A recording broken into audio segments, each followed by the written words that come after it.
The first thing that disappeared wasn't the evidence. It was the appointment.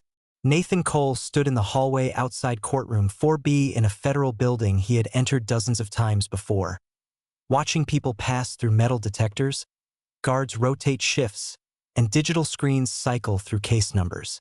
His case number was still listed. His name was still spelled correctly. But the line that showed time was blank. At first, he assumed a clerical delay. Federal courts ran on delays the way old machines ran on oil. But when the clerk behind the glass looked up his file, her expression tightened just slightly. Not fear, not surprise, but something closer to recalculation. "That hearing has been administratively deferred," she said. "To when?" Nathan asked. She hesitated, fingers hovering over the keyboard. "No future date assigned." Nathan waited for the follow-up explanation that never came. "That's not possible," he said calmly. "This is a suppression hearing. Statutory timeline." "Yes," she replied, "which is why it's been deferred." He tried another angle. "Who deferred it?" The clerk looked up at him, then down again, as if checking whether the question itself was allowed. "Sir," she said, lowering her voice, "your case status is non-standard." That phrase stayed with him long after he left the building. Non-standard. Nathan was a public defender. Not famous. Not radical. He specialized in financial crimes and regulatory violations, the kinds of cases that lived entirely inside documents.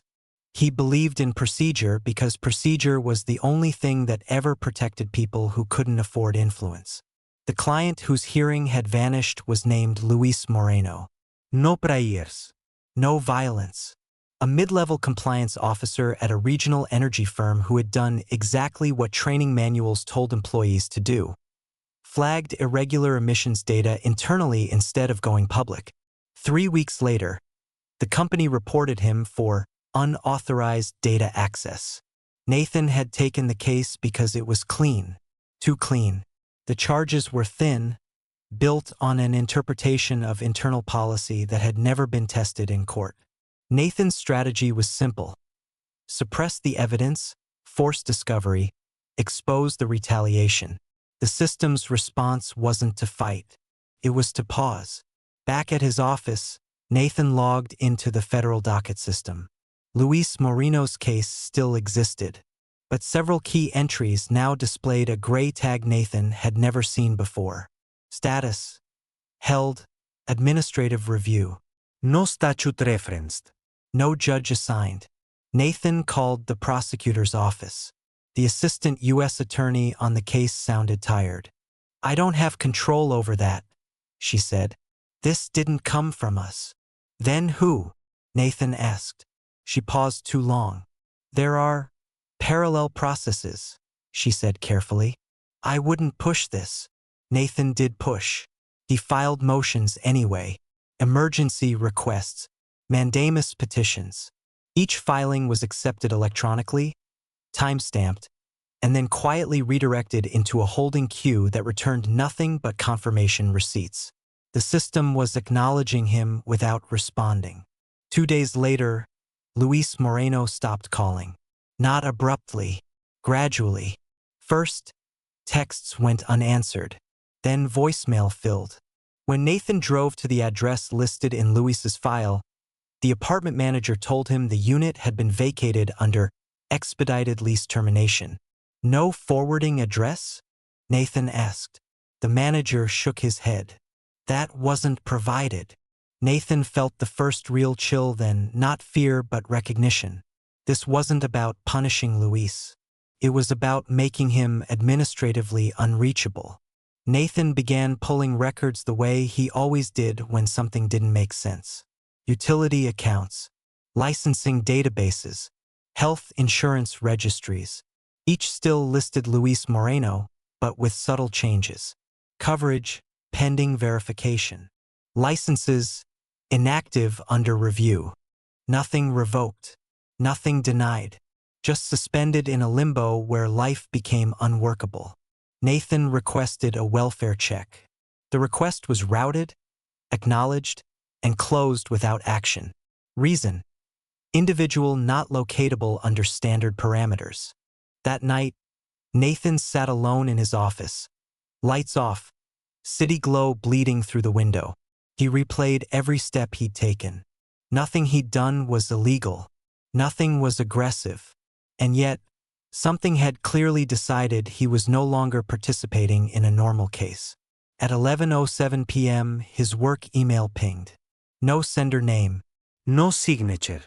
Just one line. This matter has exceeded its optimal resolution threshold. Nathan stared at the screen. Exceeded according to whom? He replied with a single sentence. Please clarify. The response came instantly. Further clarification would increase exposure. Exposure to what? The next morning, Nathan discovered his access badge no longer opened the secure floor of the courthouse. Security apologized politely and escorted him out to the public area. Must be a permission sync issue, one guard said. But when Nathan checked his professional profile in the state bar directory, his status had shifted from active to active verification pending. No email, no notice, no allegation, just a change. By the end of the week, Nathan understood the shape of the trap. No one was accusing him of misconduct. No one was threatening him. The system was simply reducing his operational capacity. Slowly, quietly, in response to a case that refused to resolve itself efficiently. Luis Moreno hadn't disappeared. He had been placed somewhere outside the reach of process. And Nathan, by insisting on process, was being repositioned closer to the same edge. The most disturbing realization came late Friday night as Nathan reviewed internal DOJ memos he'd obtained years earlier through unrelated discovery. One sentence leapt out at him now with terrifying clarity. Unresolved procedural actors represent compounding systemic risk. Nathan closed the file. He wasn't fighting corruption. He was being classified as risk. And if the system finished that classification, it wouldn't need to beat him in court. It would simply make him impossible to function. Nathan's first mistake was believing that the law, when pushed hard enough, always forced a response. It had been true for most of his career. Judges didn't like unanswered motions. Agencies didn't like scrutiny. Paper trails created gravity. Things moved. This time, gravity pointed the wrong way. Nathan filed a motion to compel production, attaching affidavits, timelines, and statutory citations so precise they bordered on obsessive. He sent copies to the prosecutor, the court administrator, and the oversight division that nominally reviewed prosecutorial misconduct. The filings were accepted instantly. Then nothing happened. No rejection. No ruling. No clerk's note asking for correction. The case simply stopped generating outcomes. Nathan began to notice subtle distortions in how time behaved around the file. Deadlines passed without consequence. Automated reminders never triggered. The docket showed activity, but it was meaningless metadata updates, internal syncs, machine acknowledgments. The system was busy, just not with him. He requested an in-person meeting with the judge's chambers. The assistant replied politely that the judge had no visibility into administrative holds originating upstream. Upstream. That word followed Nathan home. He spent the weekend digging through internal DOJ guidance documents he'd accumulated over years of practice, training manuals, policy memos, implementation briefs most attorneys skimmed once and forgot. Buried in a 200-page annex on interagency coordination was a framework he'd never paid attention to before. Procedural load management. It wasn't a conspiracy. It was worse. The framework treated legal cases as system resources. Cases that consumed disproportionate attention without progressing toward resolution were flagged for intervention. Not judicial intervention, but administrative optimization. Not dismissal. Not suppression. Stabilization. Nathan felt a tightening in his chest as the pieces aligned. Luis Moreno's case wasn't stalled because it was weak. It was stalled because it was inefficient. The more Nathan pushed, the more costly the case became to manage. And cost, he realized, was the only language this layer of the system actually spoke. On Monday morning, Nathan received a notice from the state bar requesting routine verification of his continuing education credits. Not unusual, except the deadline was listed as 48 hours, and failure to comply would trigger temporary administrative limitations. He submitted the documentation within the hour. The confirmation email never arrived. That afternoon, his courthouse access badge failed again, this time permanently. Security escorted him out with practiced politeness. One guard avoided eye contact entirely. "Off the record," the other said quietly. "You should let this one go." Nathan drove straight to the prosecutor's office. The assistant U.S. attorney looked genuinely uncomfortable when he walked in. She closed her office door before he even spoke. "This is bigger than you think," she said. "And it's not personal. It's my client," Nathan replied. "That makes it personal." She exhaled slowly. "Luis Moreno isn't being prosecuted anymore." "Then why isn't he released?" "Because he's not being held." Nathan stared at her. "That doesn't make sense." "It doesn't have to," she said. "There's a category for people whose cases create unresolved exposure. They're removed from adversarial flow. You're describing detention without detention." She shook her head.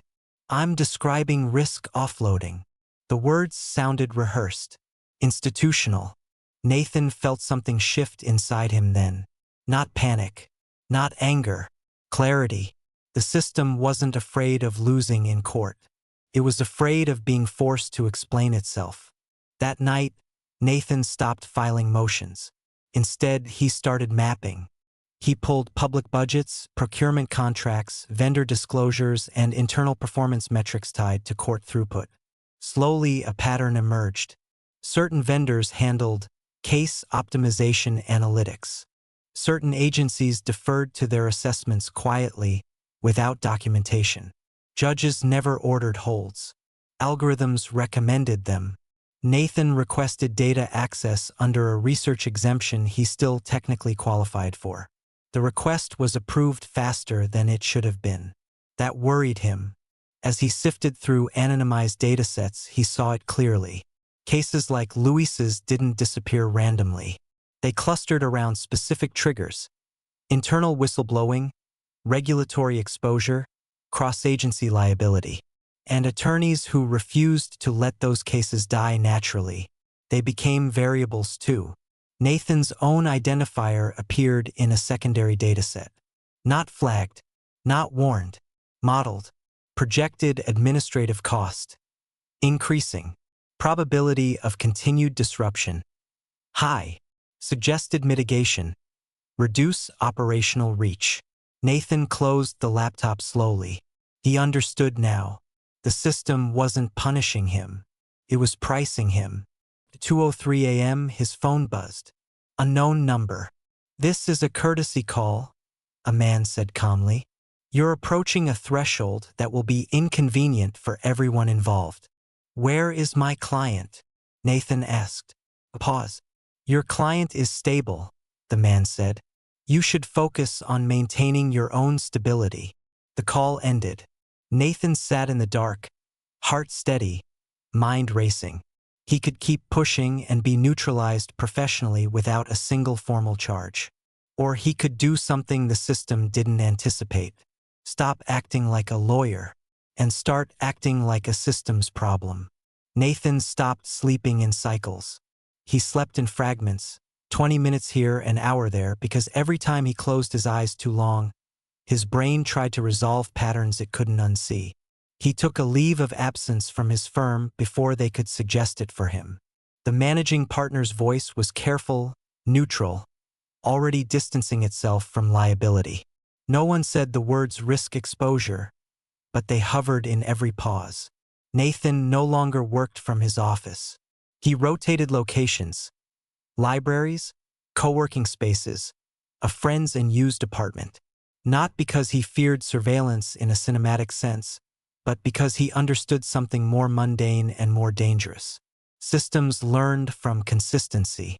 He began feeding them noise. Nathan registered 3 shell LLCs in different states using automated filing services, the same services agencies themselves used for procurement obfuscation. He applied for low-level research grants not to receive funding, but to generate bureaucratic fingerprints. He submitted overlapping FOIA requests through proxies, deliberately malformed just enough to require human review. He wasn't hiding. He was increasing processing cost. And slowly something changed. Luis Moreno's name reappeared. Not in court records. Not in detention logs. In billing artifacts. Nathan found it buried inside a contractor invoice from a data services vendor that worked with the Department of Corrections. A line item coded as Extended Non-Adversarial Custody, Category D. Category D didn't exist in statute. It existed in spreadsheets. Nathan traced the vendor, then the subcontractor, then the subcontractor's compliance consultant. Every layer distanced the decision further from any single accountable entity. If challenged, each could truthfully say they had simply followed protocol. The system wasn't lawless. It was law-adjacent. Nathan requested a site visit. Not as an attorney, as a compliance auditor. The facility wasn't on any public map. It sat outside zoning boundaries, technically classified as a behavioral stabilization center, operated under Emergency Health Authority. No guards, no barbed wire. Just cameras and access controls and a receptionist who smiled too much. Luis Moreno was alive. That was the first thing Nathan noticed. Thinner, paler, eyes tracking movement with the hyper-awareness of someone who hadn't been allowed unsupervised silence in a long time. They met in a room with soft lighting and furniture designed to prevent injury without appearing restrictive. "You're not charged with anything," Nathan said carefully. Luis nodded. "They tell me that every week. Do they tell you why you're here?" "They say I'm not here," Luis replied. "They say I'm in transition." Nathan swallowed. Luis explained it slowly as though describing weather. He hadn't been interrogated. He hadn't been threatened. He had simply been managed. His routines optimized. His conversations guided. His complaints logged and acknowledged and resolved into nothing. Whenever he asked for a lawyer, they told him he already had one, and that the matter was being handled administratively. "They're waiting for you to stop," Luis said quietly. "They think you will." Nathan felt the weight of it then. Not fear. Responsibility. Because the system wasn't built to crush rebels. It was built to wait them out. Nathan left the facility knowing 2 things with certainty. First, Luis would never be released through legal victory. Second, exposing this would not free him. It would justify the system's existence retroactively. That night, Nathan made a decision that terrified him more than disbarment. He stopped trying to save Luis. Instead, he started designing a failure. He embedded contradictions into the system's own metrics, subtle ones. He caused cost models to diverge, risk assessments to conflict, oversight dashboards to disagree with each other just enough that no automated reconciliation could smooth it over. He didn't accuse. He confused. And confusion in a system optimized for efficiency was a virus. Weeks passed. Then a signal appeared.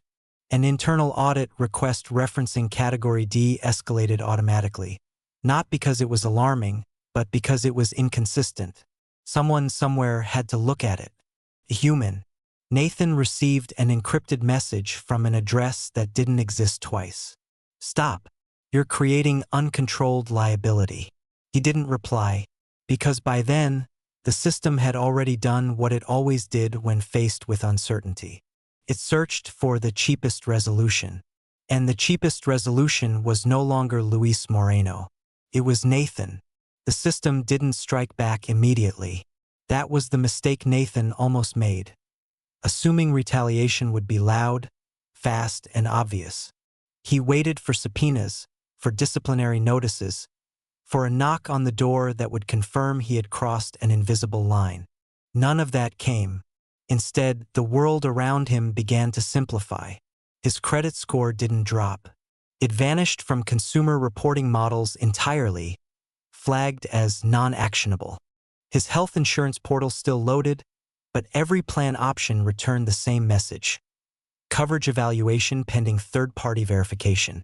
His phone continued to work, yet two-factor authentication codes arrived seconds too late to be useful. Life didn't stop. It became non-interactive.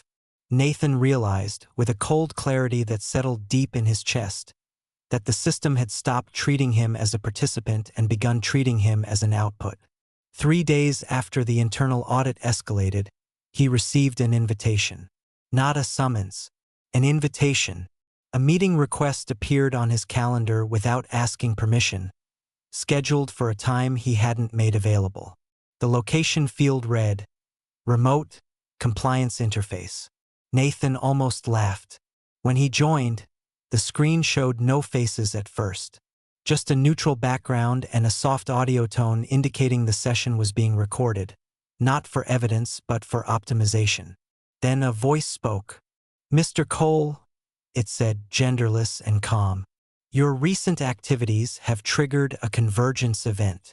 Nathan leaned back in his chair. "Is that supposed to mean something to me?"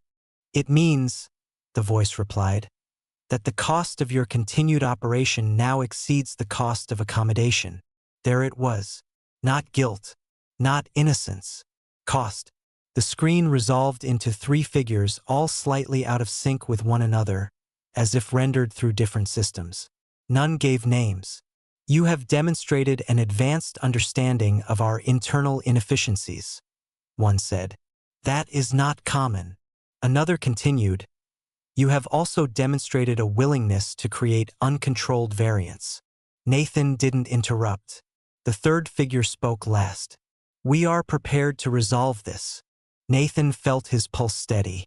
"Where is Luis Moreno?" A pause.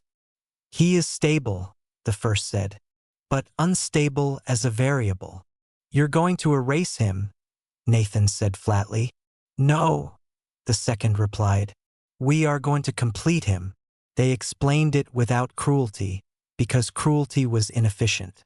Luis would be formally reclassified, not as a detainee, not as a whistleblower, but as a non-adversarial dependent under extended custodial protection.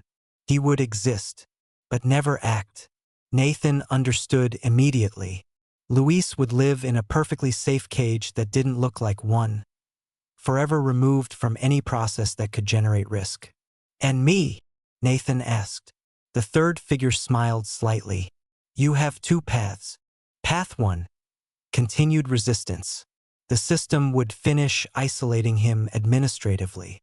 No charges, no hearings, just progressive non-recognition until his ability to operate as an attorney or as a functional citizen decayed beyond recovery. Path 2. Integration.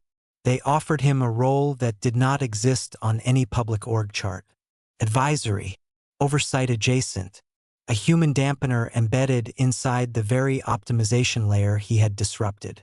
"You would help us identify inefficiencies before they become exposure," the first figure said.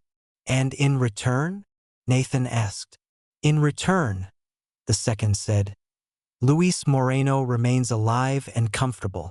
Nathan closed his eyes. This was the moment people imagined as a moral crossroads. It wasn't. It was accounting. He thought of Luis in that softly lit room. Alive, breathing, waiting for a rescue that could never come without destroying him. He thought of the system not as an enemy but as an environment. One that didn't hate him. One that didn't even notice him except as friction. He opened his eyes. "I want access," Nathan said. "Real access. To the thresholds." The figures exchanged a look so subtle it almost didn't register. "You will have limited influence," the third said. "No authority." "That's fine," Nathan replied. "Authority is expensive." The meeting ended without signatures. By the next morning, Nathan's world began to reassemble. His bar status returned to active. His accounts normalized. His phone authentication worked again. "No epaleji," No acknowledgement. Luis Moreno's file was sealed under a classification Nathan now understood all too well. Nathan began his new role quietly. He didn't free people. He slowed removals. He adjusted models just enough that some cases tipped back into the adversarial system, where judges and sunlight still existed. He extended review windows, increased compliance costs, made erasure slightly less attractive. Not enough to break the system, enough to irritate it. Years passed. Nathan never spoke publicly, never wrote a book, never testified. From the outside, nothing changed. And that was the point, because the most terrifying thing Nathan learned wasn't how easily people could be erased. It was how little the system needed to do it, and how quickly it learned to hire the ones who noticed. That was the victory, and that was the price.